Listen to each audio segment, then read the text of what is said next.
isi yubakiye ku nyungu muri iyi minsi, ntabwo isi yubakiye ku bushuti. Politike ni umurimo wuzuyemo impinduka, ntuzategereze kudahemukirana cyangwa se ubudahemuka muri politike. Guhemuka muri politike niyo password ya politike, ko politike ntabwo yubakiye ku bushuti, politike yubakiye ku nyungu. Nanone ikindi igomba kumenya nuko politike nta mwanzi ubamwe, ahubwo umwanzi ahinduka umufatanyabikorwa. Rero tugomba kuba maso tukamenya ko politiki tubakiye ku bushuti ahubwo yubakiye ku nyungu. Ntabwo bushuti aribwo butanga amahoro cyangwa se butanga umutekano, ahubwo inyungu nizo zigenga byose. Rero nitwabasha gusobanukirwa politiki, tuzamenya ko guhinduka kw'abantu muri politiki atari ikosa, ahubwo ari ukuri kwa politiki, ko politiki yubakiye ku nyungu kuruta uko yubakiye ku bushuti. Nitwagaruka mu gihugu cya Libya mu ntangiriro za muri 2000, wahoze ari perezida wa Libya Omar Gaddafi yaje gukorana n'abanyamerika ndetse n'ibihugu byo mu Burayi baza.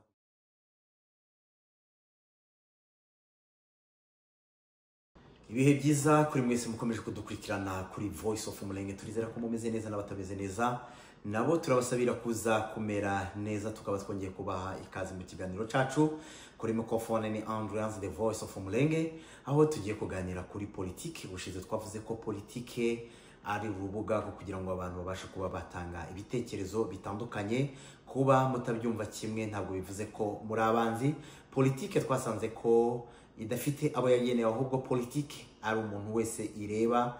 Ni uburyo bwo kugira ngo utange ibitekerezo mu buryo bwo kubaka communauté. Twavuze ko politiki yazanywe n'umugiriki umufilosofe bita Aristote. Impamvu cyangwa se intego nyamakuru yatumye azana urwo rubuga cyangwa se iyo platform kugira ngo abantu bakoreshe politics, yavuze ko abantu bigoye kugira ngo kuba bakumva ibintu kimwe, ariko kuba mutabyumva kimwe bitavuze ko uri umwanzi wundi, ahubwo ari kugira ngo buri wese atange ibitekerezo mu buryo bwo kubaka communauté, igihugu cyangwa se itsinda runaka. Mu gihe mutabasha kubyumva kimwe ngo mube mwabasha gutanga ibitekerezo bitandukanye, mubasha kubaka ya ntego. Ngo politike ni uburyo bwo kugira ngo abantu bafite intego runaka imwe cyangwa se bafite igikorwa runaka bahuriyemo ari benshi bafite ibitekerezo bitandukanye, ngo buri wese aba yatanga ibitekerezo. Politike abantu benshi batekereza ko ari ikintu kibi, ariko nanone ntabwo politike yashiriweho kugira ngo ibashe gusenya cyangwa se kuba yatandukanya abantu, ahubwo politike yashizweho kugira ngo yubake communauté, yubake n'amatsinda n'ibindi bikorwa bitandukanye. Politike yaje guhinduka mbi bitewe n'abantu bagiye bayikoresha mu buryo mu nyungu zabo cyangwa se mu buryo budakwiriye, bituma isa nkaho ihindutse urubuga rubi rwo kugira nabi, kwicana n'ibindi bitandukanye. Ariko nanone intego za politike z'uyu mu filosofe yayishiriyeho kugira ngo ibashe kuba yakubaka. Nanone tuza kuvuga ko politike atari outlook, ibigaragara aka kanya cyangwa se ibyo turi kureba muri aka kanya, ahubwo ni imibare iyigize. Rero muri politike nta mwanzi burimo, nta n'inshuti birimo, ahubwo bari gukoreshwa imibare. Rero ikigenderewe muri politike cyane cyangwa se icyo tugomba kwitaho cyane kuruta ibindi ni ukubasha kumenya ngo se niye mibare iri gukoresha. Rero uyu munsi wa none tugiye kurebera hamwe impamvu ubushuti bwa politike budahoraho, ahubwo igikenewe muri politike cyangwa se cy'ingenzi kuruta ibindi muri politike ni inyungu. Burya muri politike ushobora kuba uri inshuti y'umuntu uyu munsi, ariko ejo ukaba umwanzi. Ntabwo uriya muntu yabaye mubi, ahubwo nuko yageze ku nyungu. No mu isi turimo niko ugenda usanga abantu bavuga ngo isi yabaye mbi, abantu babaye babi. Ntabwo isi yigeze iba mbi, ahubwo ni inyungu za bamwe zagiye zigerwaho bigatuma isi ihinduka mbi. Isi yubakiye ku nyungu muri iyi minsi, ntabwo isi yubakiye ku bushuti. Rero dukurikiranye kuri Voice of Umulenge, ndagira ngo nkubwire ngo muri politiki ho ibyo bintu ntabwo bibaho. Nta nshuti iba muri politiki, ahubwo ikigenzi cyangwa se igikenewe muri politiki ni inyungu. Burya inyungu zigezweho, uwo munsi umuntu yari inshuti yawe aba umwanzi wawe, cyangwa se akaba inshuti yawe yari umwanzi wawe. Nitwagarukana mu mateka y'isi tugenda tureba mu bihugu, biragoye kugira ngo ubashe kubona abanyapolitiki batigeze habaho guhemukirana cyangwa se kuba bagirana nabi bitewe n'amasezerano bagirana, ariko bamara kugera ku nyungu zabo bagahindura isura cyangwa se ibintu bigahindura isura. Nitwagaruka mu gihugu cya Kenya, turahasanga uwahoze ari perezida wa Kenya Uhuru Kenyatta. Muri 2013 yakoranye ubushuti na William Ruto, perezida uriho aka kanya, kugira ngo babashe kureba ko bashobora kuba batsinda amatora ya 2013, ubwo Jubilee yari hanganye na ODM yari yobowe na Raila Odinga. Ryari ishaka rikomeye kandi rifite abantu benshi bamushigikiye. Ntabwo byagombaga korohera Uhuru kugira ngo babashe gutsinda amatora. Yabashe gushaka ubushuti cyane bukomeye hamwe na mugenzi we William Ruto, amusezeranya ko namufasha bagatsinda amatora, nawe nyuma ya manda 2 azamuheza kuyobora igihugu cya Kenya. byaje no kuborohera bitewe imbaraga bashizemwo. Ruto kubera ko yari afitanye amasezerano na mugenzi we, afitanye icyizere n'ubushuti bwari bwinshi cyane icyo gihe muri 2013, babasha guhatanira cyangwa se babasha kwiyamamaza hamwe, baza gutsinda amatora ya 2013 ubwo Uhuru Kenyatta yaje kuba perezida wa Kenya, deputy president we aba William Ruto, baza kuyobora manda neza bari kumwe bakundanye bafitanye ubushuti bwinshi kandi buhanitse cyane. Nanone nyuma baje kongera kwiyamamariza hamwe cyangwa se bakomezanyije bwa bushuti, aho baje gutsinda nanone amatora ya 2017 Uhuru Kenyatta aba perezida, nanone William Ruto amubera deputy president. Ariko manda ya kabiri igiye kurangira, Uhuru Kenyatta yagiye ahinduka mugenzi we, aho wagiye ubona ubushuti bwabo butangiye kugenda hazamwo isura itari nziza, aho byagiye bigaragara buri wese ko ibyo yamusezeranyije adafite kuba yabisohora. Ni ibintu byaje kubabaza mugenzi we William Ruto, aho yaje nawe guhita atangira kwirwanaho cyangwa se gushaka uburyo yakora campaign wenyine, aho yaje gushinga ishaka rya UDA, nanone yaje gutsinda amatora, akaba ariyo shaka riyoboye igihugu cya Kenya.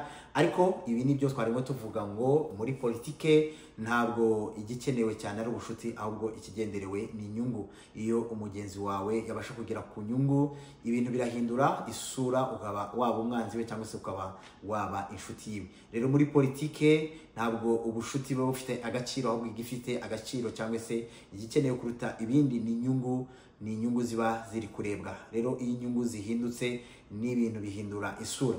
Uhuru Kenyatta ibi ni ibintu bigaragaza ko inyungu yashakaga kuri William Ruto yari yarangije kuzigeraho, ariko ibyo yagiye amusezeranya kubera ubushuti bari bafitanye nta gaciro byari bigifite, bitewe nuko bwa bushuti ntabwo bwari bukenewe cyane muri politiki, ahubwo icyari gikenewe ni inyungu. Nanone ibi ni ibintu bishobora kuba byatwigisha cyangwa se byatwereka ko muri politiki ntabwo habamwo ubushuti, ahubwo igikenewe ni inyungu. Rero niba wewe ushobora kuba ushamwo amarangamutima ukavuga ati ni inshuti yanjye, ukaba ufana washizemo amarangamutima yawe yose, uyu ni mwene wacu, uyu ni data wacu, uyu turavukana, ndagira ngo nkubwire ngo muri politike ikigenderewe ntabwo ari ubushuti, ntabwo ari amasano, ahubwo ni inyungu za bamwe ziba zikenewe.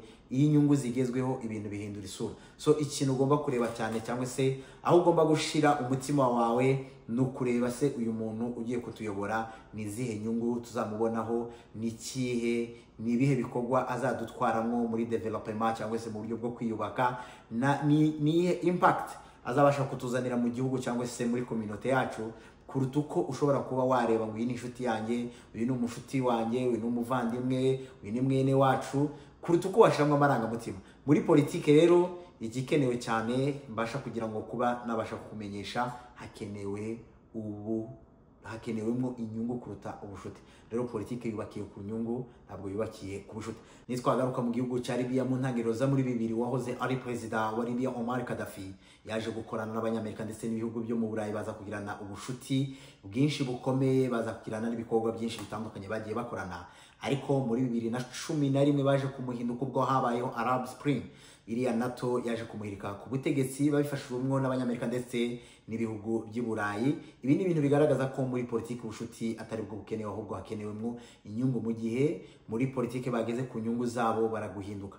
Rero ikintu tugomba gusobanukirwa cyane, tugomba no gushira ku mutima wacu, ntabwo tugomba kumva ko politiki habamwo ubushuti, ubudahemukirana. Muri politiki biragoye kugira ngo ubashe kubona abanyapolitiki batagiye bahemukirana, ariko biroroshe muri politiki kugira ngo abanzi bahinduke abafatanyabikorwa. Muri politiki biroroshe cyane kugira ngo uwahoze ari umwanzi wawe ahinduke umufatanyabikorwa, kugira ngo ubashe kuba mwakongera gukorana kubera inyungu ubasha gushaka. Rero nitwabasha gusobanukirwa cyangwa se nitwagira ubumenyi bwinshi bwimbitse muri politiki, tuzimvisha ko politiki atari ubudahemukirana, ahubwo umwanzi ari umufatanyabikorwa bitewe n'inyungu zitandukanye politiki, kubera ko yubakiye ku nyungu. Rero ni nyinshi muri politiki z'abantu bagiye bubaka ubushuti bukomeye, bwagiye butanga icyizere ko bazagerana kure, ariko nanone bagiye bahindukana bitewe n'inyungu bagiye bageraho, mugenzi we agahinduka mugenzi wundi, haba muri Afrika ndetse na hanze ya Afrika.